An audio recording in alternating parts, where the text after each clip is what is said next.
مینار پاکستان کے زیر سایہ اس وقت ہم موجود ہیں اور جو اندر کا احاطہ ہے وہاں آ چکے ہیں۔ مینار پاکستان ایک عظیم جد و جہد اور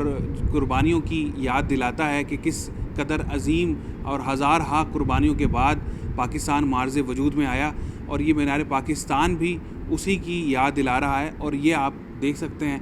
کہ مختلف نقش و نگار کیے گئے ہیں۔ مینار پاکستان جو 1960 میں اس کی تعمیر کا آغاز ہوا تھا اور پھر 1968 میں جا کر اس کی تعمیر جو ہے وہ مکمل ہوئی تھی۔ انتہائی پرخلوص طریقے سے اس کو بنایا گیا تھا۔ 19 نومبر 1940 کو کی جو بات ہے وہ یہاں درج ہے کہ ہم نے بالآخر فیصلہ کر لیا ہے کہ پاکستان ہماری واحد منزل ہے، اس کے لیے ہم لڑنے مرنے کو تیار ہیں، اس کے متعلق کسی طرح کی غلط فہمی نہیں ہونی چاہیے۔ قائد اعظم محمد علی جناح کی زیر صدارت آل انڈیا مسلم لیگ کا اجلاس یہاں اس دور میں جب سلطنت برطانیہ تھی تو منٹو پارک کہا جاتا تھا، اور اس منٹو پارک میں قائد اعظم محمد علی جناح نے قرارداد پاکستان پیش کی۔ اور جب مسلمانوں کو یہ پتہ چلا کہ ایک الگ خطہ جہاں پر مسلمان رہ سکیں گے اور ایک الگ مملکت خداداد جو ہے وہ بنانے کی قرارداد پیش کی جا رہی ہے، تو ہزارہا نہیں لاکھوں لوگ امڑ آئے اس منٹو پارک میں۔ پھر بعد میں اس کو مینار پاکستان کے نام سے منسوب کیا گیا اور پھر اب گریٹر اقبال کے پارک کے نام سے جانا جاتا ہے۔ اور جو یہاں رش تھا 23 مارچ 1940 کو، وہ ویسا رش ویسے لوگوں کا جمع غفیر لوگوں نے یا کسی نے نہیں دیکھا تھا جو یہاں پر لاکھوں کے لوگ میں جمع ہوئے تھے۔ اور یہاں پر مختلف جو باتیں ہیں اور قراردادیں ہیں وہ درج ہیں، اور قرارداد لاہور جو پیش کی گئی تھی وہ یہاں درج ہے کہ آئینی مسئلے پر آل انڈیا مسلم لیگ کونسل اور مجلس عاملہ کے اس اقدام کی تائید و توثیق کرتے ہوئے جو ان کی 27 اگست 17 اور 18 ستمبر 22 اکتوبر 1939 اور 3 فروری 1940 کی قراردادوں سے واضح ہوتا ہے کہ آل انڈیا مسلم لیگ کا یہ اجلاس پرزور اعادہ کرتا ہے کہ وہ وفاقی منصوبہ جس کا اظہار گورنمنٹ آف انڈیا ایکٹ 1935 میں کیا گیا ہے قطعاً غیر موضوع، اس ملک کے خاص حالات کے پیش نظر ناقابل عمل اور مسلم ہندوستان کے لیے یکسر ناقابل قبول ہے۔ یہ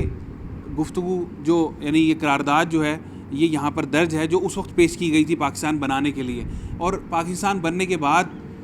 جب اس کی تاریخی اہمیت کے حوالے سے کہ لاہور میں کوئی ایسی تاریخی عمارت ہونی چاہیے، مختلف تجاویز پیش کی گئی تھیں۔ پہلے یہ بھی تجویز تھی کہ ایک مسجد بنائی جائے، اور پھر مختلف تجاویز جب پیش کی گئیں، صدر ایوب اس وقت صدر پاکستان تھے، اس کو کابینہ نے جو کمیٹی تشکیل دی تھی اس نے فیصلہ کیا کہ یہاں پر ایک عظیم عمارت جو ہے تعمیر کی جائے۔ تو اس وقت یہ جو پھر یہاں لکھا گیا تھا کہ پاکستان کی سرزمین میں بے شمار وسائل موجود ہیں، لیکن اس کو ایک ایسا ملک بنانے کے لیے جو مسلمان قوم کے شان شان ہو، ہمیں اپنی پوری قوت صرف کرنا پڑے گی۔ یعنی جو بات اس وقت لکھی گئی تھی وہ آج بھی پاکستان اسی بات کو کی ہی ڈیمانڈ کرتا نظر آ رہا ہے۔ یعنی اب یہ والی میں آپ کو یہ عبارت دکھاؤں، یہاں لکھا ہے کہ جس پاکستان کے قیام کے لیے ہم پچھلے 10 سال سے، کیونکہ 1960 میں اس کی تعمیر کا آغاز ہوا تو اس وقت کی تحریر کے مطابق 10 سال ہو چکے ہیں پاکستان کو بنے ہوئے، تب یہ لکھا جا رہا ہے کہ جس پاکستان کے قیام کے لیے ہم پچھلے 10 سال سے جدوجہد کر رہے تھے، خدا کے فضل و کرم سے آج وہ ایک مسلمہ حقیقت ہے۔ لیکن محض ایک مملکت کا قیام ہماری منزل مقصود نہیں تھا، وہ حصول مقصد کا ذریعہ تھا۔ ہمارا نصب العین یہ تھا کہ ہمیں ایک ایسی مملکت حاصل ہو جہاں ہم آزاد انسانوں کی حیثیت سے سانس لے سکیں اور زندگی بسر کر سکیں، جسے ہم اپنی تہذیب اور ثقافت کے مطابق ترقی دے سکیں، اور جہاں اسلام کے معاشرتی انصاف کے اصولوں پر آزادی سے عمل کیا جا سکے، جہاں اسلام کے عین مطابق اصولوں کے مطابق زندگی بسر کی جا سکے۔ اس کے مطابق پاکستان بنایا گیا تھا، لیکن افسوس کہ ان باتوں پر عمل نہیں ہو سکا اور ہم مختلف دلدل میں قرضوں کی دھنستے چلے گئے، اور آج ہم IMF کے ترلے اور محنت سماجت کر رہے ہیں کہ وہ ہمیں قرض دے۔ ہمیں ان اقدار و روایات پر ہم عمل نہیں کیا گیا جس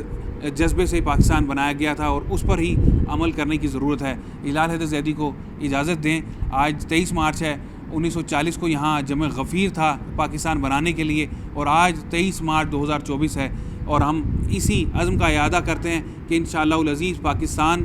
ترقی پذیر سے ترقی یافتہ انشاءاللہ جلد از جلد ہوگا۔ ہلال حیدر زیدی کو اجازت دیں، اللہ حافظ۔